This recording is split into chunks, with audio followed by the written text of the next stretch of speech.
Selamat siang teman-teman. Masih bersama dengan Pandey Saputra Nadia dengan NPM saya channel 19021. Saya dari Prodi D3 Akuntansi. Sekali ini saya akan membahas tentang akuntansi keuangan yang diberikan oleh dosen kami, yaitu Pak Madani Atta. Bab 5, transaksi entitas induk dan anak.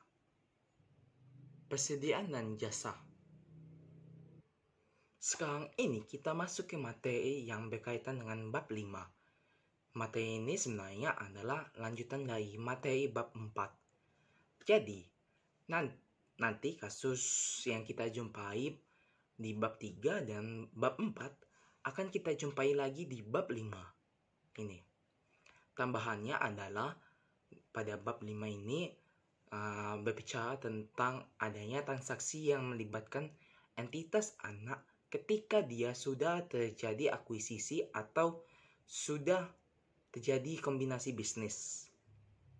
Kalau sebelumnya di bab 3 dan bab 4 itu dianggap walaupun telah terjadi akuisisi oleh perusahaan induk kepada perusahaan anak itu pada tanggal 1 Januari 2015, yaitu dalam kasus PT A dan PT B, tapi diasumsikan selama tahun 2015 tidak ada transaksi yang melibatkan antara entitas induk yaitu PT A dan entitas anak pada PT B. Kalau di bab ini, setelah terjadinya akuisisi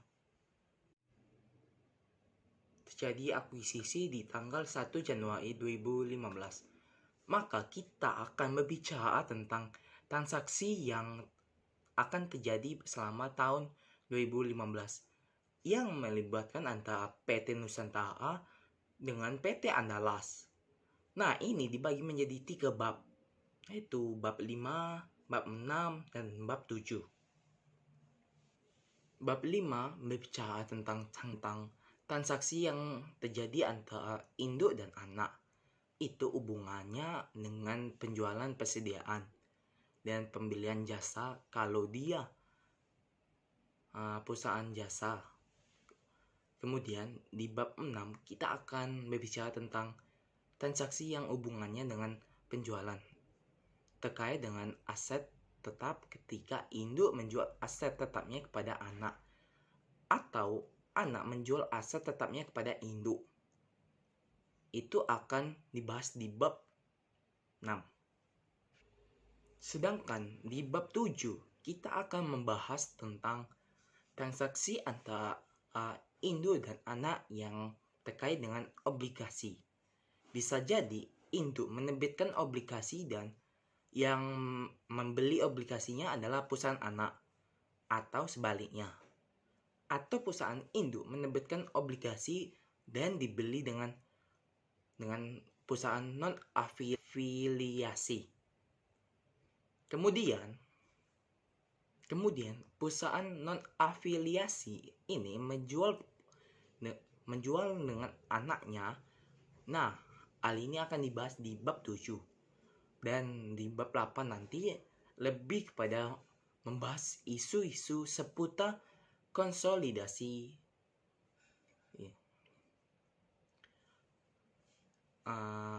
Sekarang kita akan mulai dari transaksi antara entitas induk dan entitas dalam kaitan dengan penjualan, persediaan, dan pembelian jasa. Jadi ketika induk sudah mengakuisisi perusahaan anak,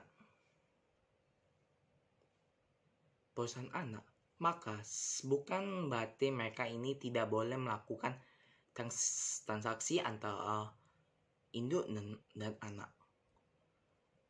Karena salah satunya ialah motivasi dari dilakukannya kombinasi bisnis, yaitu dengan motivasi manajemen laba. Jadi, risetnya mengatakan bahwa ketika terjadi kombinasi bisnis, itu patut diduga bahwa aktivitas manajemen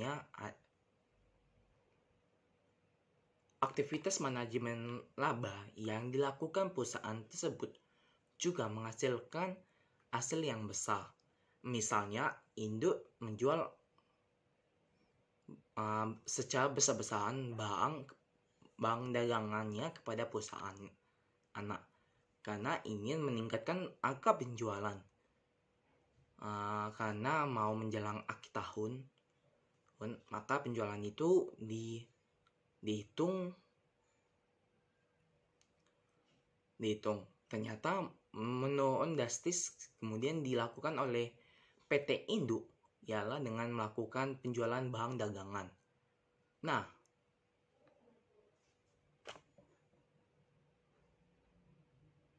Nah, maka itu adalah transaksi hubungan istimewa. Jadi, transaksi yang melibatkan induk dan anak tidak boleh muncul pengaruhnya dalam laporan keuangan konsolidasi. Yang boleh muncul dalam laporan keuangan konsolidasi adalah transaksi yang di luar transaksi induk dan anak. Loh kan, induk menjual barang dagangannya kepada anak. Berarti induk melakukan pencatatan lagi, kan? Iya, kita harus melakukan pencatatan lagi. Karena itu adalah transaksi penjual. Ada buku penjualannya. Dan anak akan mencatat itu. Karena itu adalah transaksi pembelian. Masing-masing dibekukan perusahaan induk dan anak. Itu akan dicatat. Sehingga ketika menyusun laporan keuangan konsolidasi dalam neraca saldo penjualan yang ada di neraca saldonya PT Induk itu, termasuk di dalamnya ada penjualan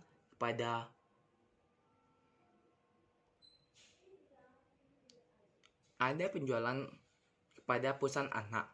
Kemudian pembelian yang dilaporkan atau persediaan kalau dia menggunakan sistem perpetual, kalau persediaan yang dilaporkan dalam neraca saldo PT anak itu termasuk persediaan yang dia peroleh dari PT Induk.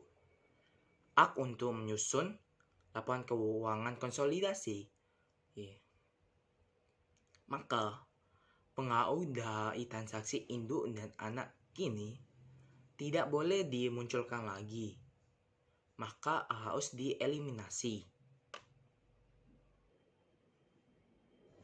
Maka nanti ada prosesnya, yaitu mengeliminasi penjualan yang dilakukan oleh induk kepada anak. Itu harus dieliminasi lagi.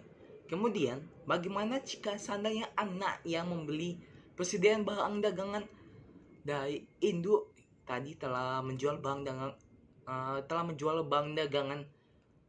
dagangannya tersebut,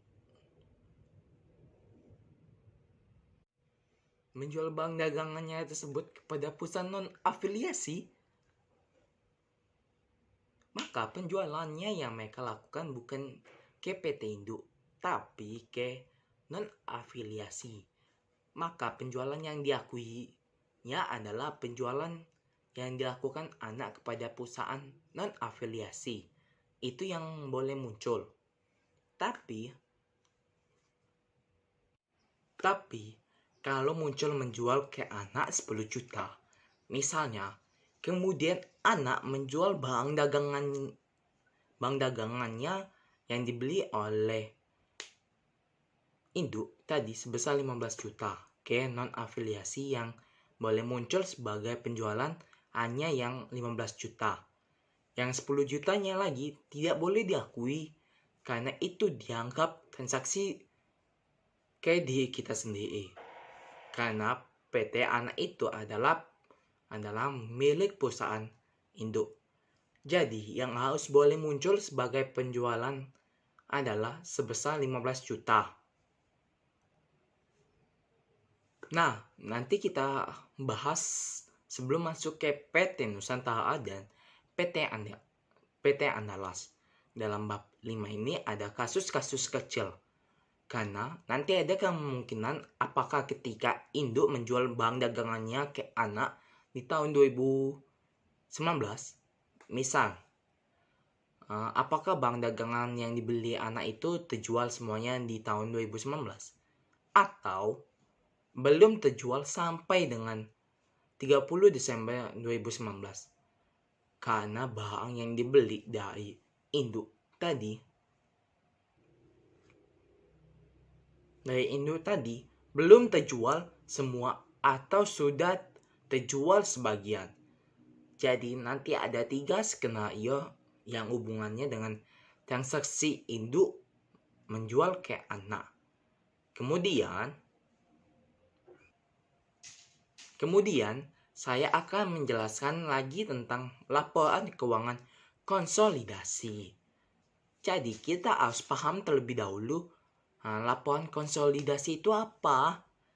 Jadi laporan konsolidasi itu adalah laporan keuangan yang menyajikan informasi kinerja dan posisi laporan keuangan perusahaan termasuk arus kas dari suatu kelompok usaha, bukan dari satu entitas tunggal aja. Itu harus lebih dari satu kelompok usaha yang bergabung menjadi entitas tunggal.